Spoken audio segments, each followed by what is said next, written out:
तो जैसा कि लास्ट एपिसोड में हमने देखा था, जो पिगी होता है वो वहाँ पर आने के बाद शीतो हुआन की इंसल्ट करते हुए उससे बोलता है कि ग्रैंडसन देखो, जो तुम्हारे ग्रैंडपा है वो तुम्हें यहाँ पर पीटने के लिए आए हैं, लेकिन तुम सच में बहुत बेकार ग्रैंडसन हो, जो कि तुम अपने ग्रैंडपा से ही फाइट बैक कर रहे हो।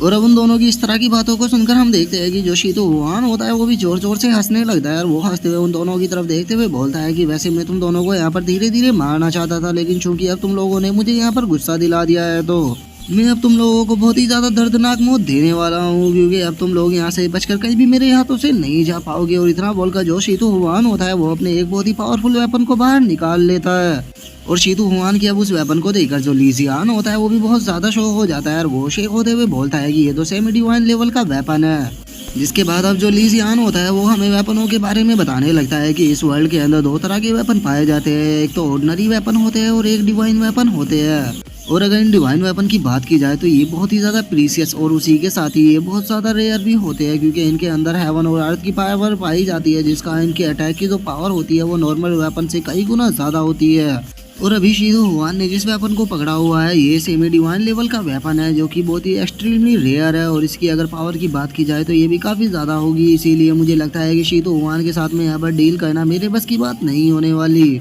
और ली जियान ये सब कुछ अपने मन में सोच ही रहा होता है, तभी जो शीतो हुआन होता है वो हंसते हुए ली जियान से बोलता है कि अच्छा, तो तुम डिवाइन वेपन के बारे में जानते हो, तुम उतने भी बड़े बेवकूफ़ नहीं हो जितना कि मैं तुम्हें समझा करता था, लेकिन इससे कोई भी फर्क नहीं पड़ने वाला। अगर तुम्हारी जैसी एक मामूली सी चींटी को डिवाइन वेपन के बारे में पता है तो इसका मतलब ये नहीं है कि तुम मेरे साथ में यहाँ पर फाइट बैक कर पाओगे। आज मैं तुम्हें यहीं पर ही छोटे छोटे टुकड़ों में बांट दूंगा।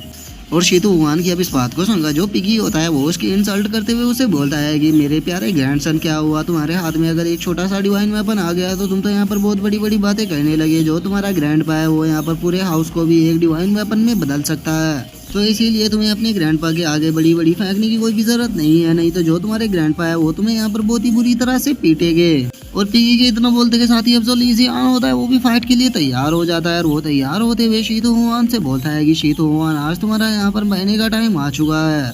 और इतना बोलकर जो ली जियान होता है वो अपने मन में सोचता है कि वैसे तो मैंने अब तियानमिंग रियलम पर ब्रेक थ्रू कर लिया है, लेकिन मैं नहीं जानता कि मैं शीतो हुआन के साथ में यहाँ पर फाइट बैक कर पाऊंगा या नहीं, लेकिन मेरे पास साथ में अभी पिगी भी है जिसकी पावर काफी ज्यादा है।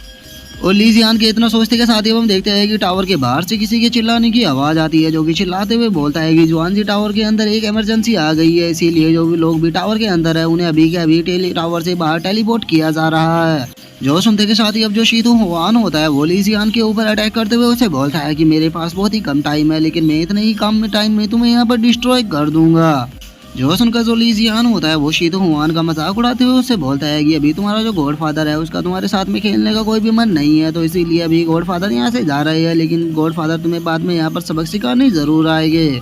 और इतना सोचकर अब जो ली जियान होता है वो उस टावर से दूसरे फ्लोर पर आ जाता है, और वहाँ पर आने के बाद वो अपने मन में सोचता है कि चूंकि अभी यहाँ पर जुआनजी टावर के अंदर इमरजेंसी आ गई है, तो इसीलिए मुझे यहाँ से जल्द निकलना होगा, इससे पहले कि किसी को पता लगे कि इसके अंदर जो स्टोन थे वे मैंने ही निकाले हैं। और उसके इतना सोचते के साथ ही हमारा व्यू शीतो हुआन के ऊपर आ जाता है, जिसे ये ली जियान के ऊपर काफी गुस्सा आ रहा होता है, और वो गुस्से में अपने मन में सोचता है कि वो डैम इट, वो बास्टर्ड यहाँ से भाग गया।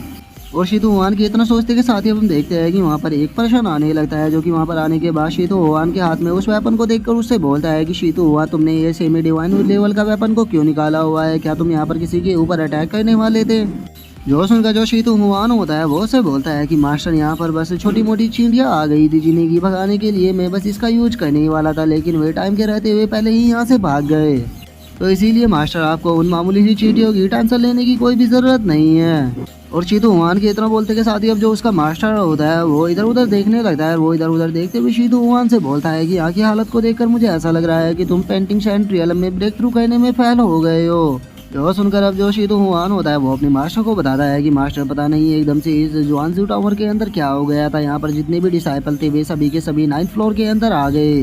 जिसके कारण मैंने यहाँ पर जो वो फॉर्मेशन बनाकर रखी हुई थी उन डिसाइपलों ने यहाँ पर आकर उस सभी फॉर्मेशन को तोड़ दिया, और मैं पेंटिंग एंड रियलम में ब्रेक थ्रू करने में फेल हो गया। जो सुनकर अब जो शीतो हुआन के मास्टर होते हैं वो शीतो हुआन को बताते हैं कि हम भी इसी चीज़ को समझने की कोशिश कर रहे हैं, क्योंकि जो जुआनजी टावर है उसके अंदर जो हेवनली ओरिजिन स्टोन थे वे एकदम से डिसअपीयर हो गए हैं। और हेमनली ओरिजिन स्टोन के डिसअपेयर होने के कारण जो टावर के अंदर स्पेशल पावर थी वो पूरी तरह से डिसअपेयर हो गई, इसीलिए जो डिसाइबल थे वे ऊपर की तरफ आने लगे।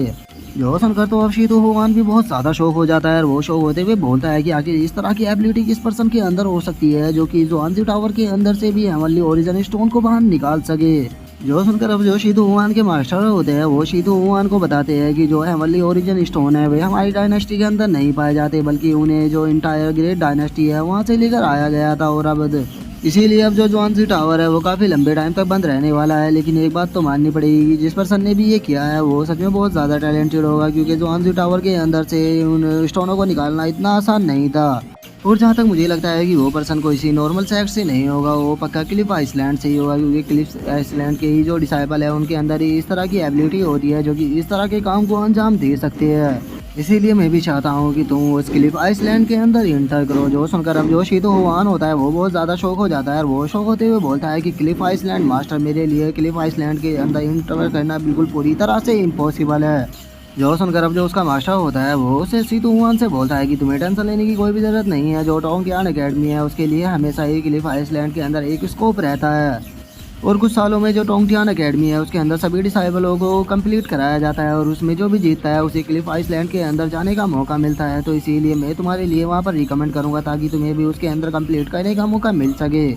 लेकिन मैं बस तुम्हारे लिए रिकमेंड कर सकता हूँ, वे तुम्हें वहाँ पर लेकर जाएगी या नहीं इसमें मैं कुछ भी नहीं कर सकता, तो इसके लिए तुम्हें खुद ही मेहनत करनी होगी। जो सुनकर जो शीतो हुआन होता है वो अपने मास्टर से बोलता है कि मास्टर, मैंने सुना है कि जो एक क्लिफ आइसलैंड है इसने ब्लड गोड माउंटेन के अंदर से एक लड़की को रिकमेंड किया था, लेकिन मैं नहीं जानता कि आखिर वो लड़की कहाँ से है या वह कौन है। जो सुनकर अब जो शीतो हुआन का मास्टर होता है वो शीतो हुआन से बोलता है कि इस मैटर के बारे में तो मैं भी नहीं जानता, लेकिन जो टोंगयान एकेडमी है वो इस बारे में इन्वेस्टिगेट कर रही है और हो सकता है कि जल्दी ही हमें इस बारे में पता लग जाए। जो सुनकर जो शीतो हुआन होता है वो अपने मास्टर से बोलता है कि मास्टर, जो मेरे अंकल थे वे भी इसी ब्लड गोल्ड माउंटेन के अंदर मारे गए थे, तो इसीलिए मुझे लगता है कि इस लड़की के और मेरे मास्टर की डेथ के बीच में पक्का कोई ना कोई संबंध है और अगर मुझे ये मिलती है तो इससे मैं उसके बारे में पता कर पाऊंगा। जो सुनकर जो शीतो हुआन की मास्टर होते हैं वो शीतो हुआन से बोलते हैं कि अभी मैं इस बारे में ज़्यादा इन्वेस्टिगेट नहीं कर सकता, क्योंकि तुम भी जानते हो कि जो रोड ऑफ हेवन है वो भी बहुत ही जल्द ओपन होने वाला है, तो इसीलिए तुम्हें उसके लिए भी प्रिपेयर करनी होगी, क्योंकि तुम्हें वहाँ पर पार्टिसिपेट करना है। क्योंकि अब यही एक तरीका है जिससे कि तुम क्लिफ आइसलैंड के अंदर इंटर कर सकते हो, क्योंकि जो रोड ऑफ हेवन है अगर उसके अंदर तुम एक अच्छी अचीवमेंट को पाते हो तो मुझे लगता है कि जो क्लिफ आइसलैंड है वो तुम्हें अपने क्लिफ आइसलैंड के अंदर इंटर करा लेगा।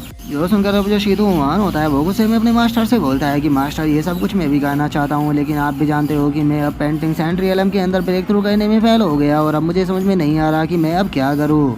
जो सुनकर जो शीतो हुआन के मास्टर होते हैं वो शीतो हुआन से बोलते हैं कि तुम्हें टेंशन लेने की कोई भी ज़रूरत नहीं है, मैं बहुत ही जल्द तुम्हारे लिए कोई ना कोई ऐसा तरीका ढूंढ लूँगा जिससे कि तुम पेंटिंग सेंट रियलम में ब्रेक थ्रू कर पाओगे, तो इसीलिए तुम्हें टेंशन लेने की कोई भी ज़रूरत नहीं है। जो सुनकर अब जो शीतो हुआन होता है वो भी काफ़ी ज़्यादा खुश हो जाता है और वो खुश होते हुए अपने मास्टर का शुक्रिया अदा बोल देता है।